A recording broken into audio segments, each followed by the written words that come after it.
ബോംബെയിൽ നിന്നും തമിഴ്നാട്ടിലെത്തി ഇന്ന് ഇന്ത്യയിലെ മുതിർന്ന നടിമാരിൽ ഒരാളായി മാറിയ ഖുഷ്ബുവിന്റെ കഥ ആരാധകർക്ക് സുപരിചിതമാണ്. ചെറിയ പ്രായത്തിൽ തന്നെ ദുരനുഭവങ്ങളേറെ നേരിടേണ്ടി വന്നിട്ടുള്ളതിനെ കുറിച്ചും സ്വന്തം പിതാവിനെ പറ്റിയും ഖുഷ്ബു തന്നെ നേരത്തെ തുറന്നു സംസാരിച്ചിട്ടുണ്ട്. ഖുഷ്ബു തമിഴിൽ ശ്രദ്ധിക്കപ്പെടാൻ കാരണമായ സിനിമ ഒരുക്കിയത് സംവിധായകൻ ഫാസിലായിരുന്നു.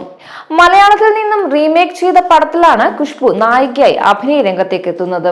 എന്നാൽ നടിയുടെ മുഖത്തിന്റെ പ്രത്യേകത കാരണം ഇവരെ നായികയായി വേണ്ടെന്ന് പലരും പറഞ്ഞിരുന്നതിനെ പറ്റി വെളിപ്പെടുത്തുകയാണ് സംവിധായകൻ ആലപ്പി അഷ്റഫ്. കാക്കോത്തിക്കാവിലെ അപ്പൂപ്പൻ ഡാഡി എന്ന സിനിമയാണ് ഫാസിൽ ആദ്യം തമിഴിലേക്ക് റീമേക്ക് ചെയ്യാൻ ഉദ്ദേശിച്ചത്. എന്നാൽ ആ സിനിമയുടെ കഥ ഇളയരാജയോട് പറഞ്ഞപ്പോൾ അദ്ദേഹമാണ് ഈ സിനിമ ഇവിടെ വർക്കാവില്ലെന്ന് പറയുന്നത്. തമിഴ്നാട്ടിൽ ഭിക്ഷക്കാരുടെ സിനിമകൾ ഒന്നും തന്നെ വിജയിക്കാൻ സാധ്യതയില്ല. നിങ്ങളുടെ സിനിമകളിൽ റീമേക്ക് ചെയ്യാത്ത ഏതെങ്കിലും പടമുണ്ടോ എന്ന് അദ്ദേഹം ചോദിച്ചപ്പോൾ എന്നെന്നും കണ്ണേട്ടൻ എന്ന സിനിമയുടെ കഥ ഫാസിൽ പങ്കുവച്ചു. എന്നാൽ ഈ കഥ ഇഷ്ടപ്പെട്ട ഇളയരാജ ആ സിനിമ തമിഴ്നാട്ടിൽ വിജയിക്കുമെന്ന് പറയുകയും ചെയ്തു. അങ്ങനെയാണ് പുതുമുഖിയായ നടൻ കാർത്തികിനെ നായകനാക്കാൻ തീരുമാനിക്കുന്നത്. ഒപ്പം നായികയായി പുതുമുഖം തന്നെ മതിയെന്നാണ് അന്ന് തീരുമാനിച്ചത്. അങ്ങനെ എല്ലാവരും നടിയെ അന്വേഷിക്കാനായി പരക്കം പാച്ചിലായി. അങ്ങനെയാണ് ഫാസിലിന്റെ സ്ഥിരം മേക്കപ്പ് മാനായ TN മണി അന്ന് ഖുഷ്ബുവിനെ പറ്റി പറയുന്നത്. ഒരു നടിയുണ്ട്, ചെറിയ ചെറിയ വേഷങ്ങളിൽ അഭിനയിച്ചിട്ടുള്ള ഹിന്ദിക്കാരിയാണ്. എന്നാൽ അവരിപ്പോൾ മദ്രാസിൽ ഉണ്ടെന്നും സാറിന് കണ്ടു നോക്കാനുമാണ് മണി അപ്പോൾ പറഞ്ഞത്. എന്നാൽ അവരെ കൂട്ടിക്കൊണ്ടുവരാൻ ഫാസിൽ പറയുകയും ചെയ്തു.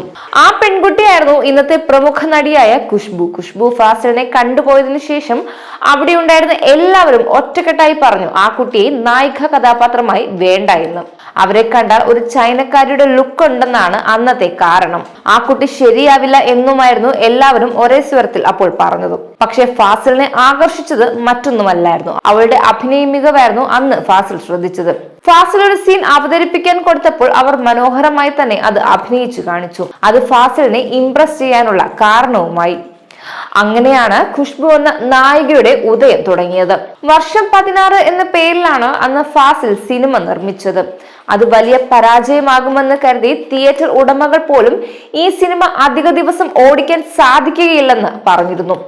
എന്നാൽ ആദ്യ ഷോ കഴിഞ്ഞതിന് ശേഷം തിയേറ്ററുകളിലേക്ക് ആളുകൾ കൂടി വന്നു.